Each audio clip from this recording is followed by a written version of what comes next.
Okay, so we do have power on our tow run switch, which is a good thing because this one looks pretty nasty.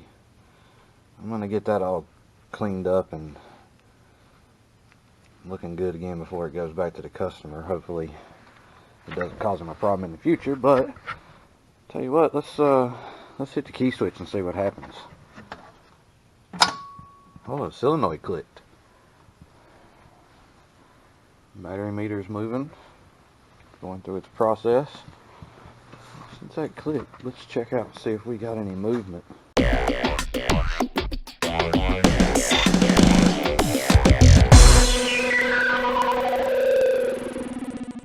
What's up, everybody? Jason with CartSmart TV. Gonna bring you another repair here today. Here's an E-Z-GO TXT. Somebody's done put a little love on. Anyway, customer drops it off. Says it wouldn't do anything at all. Somebody's cut the box in half. But as far as I can tell, I've got no power somewhere, so that's what we're gonna dive into, guys. I'm gonna come in here and check this battery voltage. Find out what it says. And so my meter here says there's only 13.3 volts in this battery pack. We should be looking at the very least 36, but looks like less than a year old set of batteries. That should be showing about at least 37 and a half, 38 and a half, I would think, under good charge. So what we're going to do is we're going to charge each battery individually and try to get that back, and then get our charger plugged up to it, see if that'll come on and continue finishing the cycle out, and we'll go from there, guys. So that's your first attempt. Okay, guys, so we got our charging system back up and working, charging like it's supposed to, and now we just got to wait for it to do its full cycle so we can get a good reading on the battery pack when it's done. And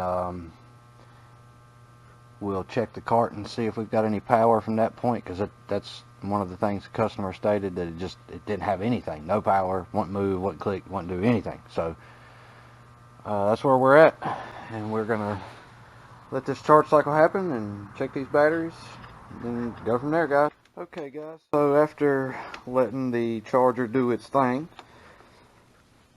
we are gonna recheck the battery pack. And by the way, boss man, this is easier to do with one hand this way. Just saying.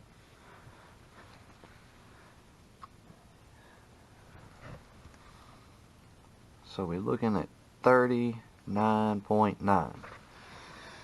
Okay, so since this is a PDS model cart, which is your forward and reverse toggle switch here, and not your lever forward and reverse here, it's going to have a tow run switch on it.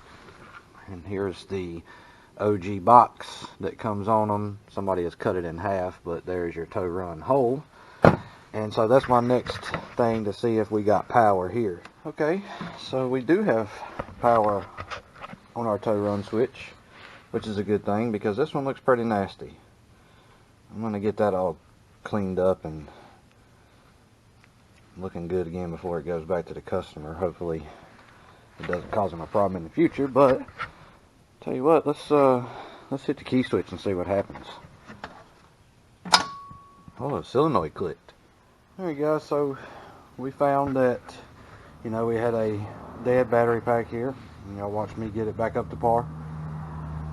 And once I got it back up to par, put the key switch in the on position, hit forward,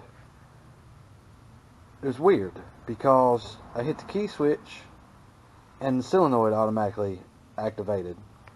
And it's kind of funny to me that happened, because you have a switch that's under the floorboard right here that actually controls when that solenoid comes on and off.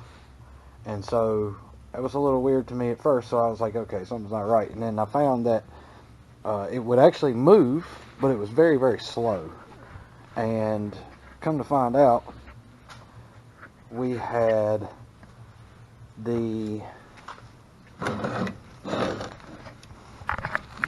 this is your blue wire that comes out of the PDS controller. This is one of them. I think the 1206M is the controller model here. But this position here, your blue wire, which would be your negative feed to the solenoid, was actually providing power. So that's why the solenoid wouldn't do what it was doing, because it had power coming out of both the actual power side of the solenoid and the negative of the solenoid. So we're going to be replacing this and hopefully getting it fixed back up and get it back to performing like it was supposed to. And so we wanted to let you guys know what we found after getting the battery pack back to normal and riding it for the first time. Alright guys, I wanted to mention something also, that someone had taken this black wire right here and went straight from battery negative to the negative on the solenoid. So they went from here to that position, which actually probably caused the situation that's happened here, because what they did was essentially bypass the negative in the controller. And see, the golf cart's wired up to where it gets the negative from its controller to the golf cart, and that's what creates the run. So it pulls from here, not something like this. Alright guys, so we talked a little bit about this controller being bad, and our customer did a little homework and decided that they wanted to go with the Navitas 440 upgrade on the controller. And being that this is a PDS cart, you gotta have your separated module. It's got all your ports for your plugs and everything to go back together like it's supposed to. All installed, wired back up, got our module in place, all the wires hooked to the module that need to be. Let's fire it up and see what happens.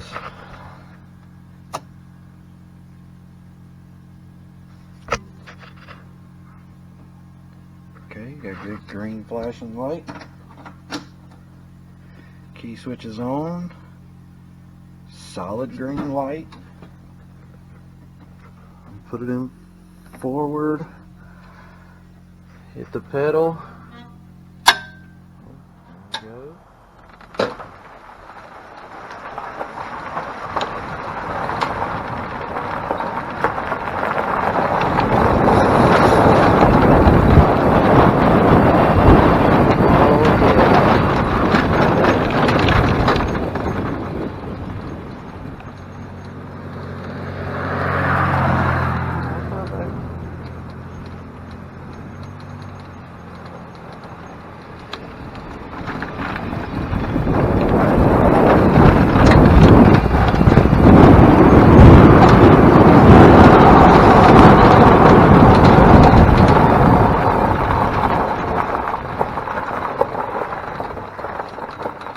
Moving really nice too for an upgrade there. I can't stress to you guys how great the Navitas controller setup is, man. So keep that in mind if you've got a controller issue and you're looking to upgrade. That's where it's going to be at, right there. Well guys, it's another one down. Thank you for watching. Hopefully this video will help somebody out there. If you need any guidance, just give us a call, give us a comment, hit that subscribe button, like button, bell for the notification on new videos coming out.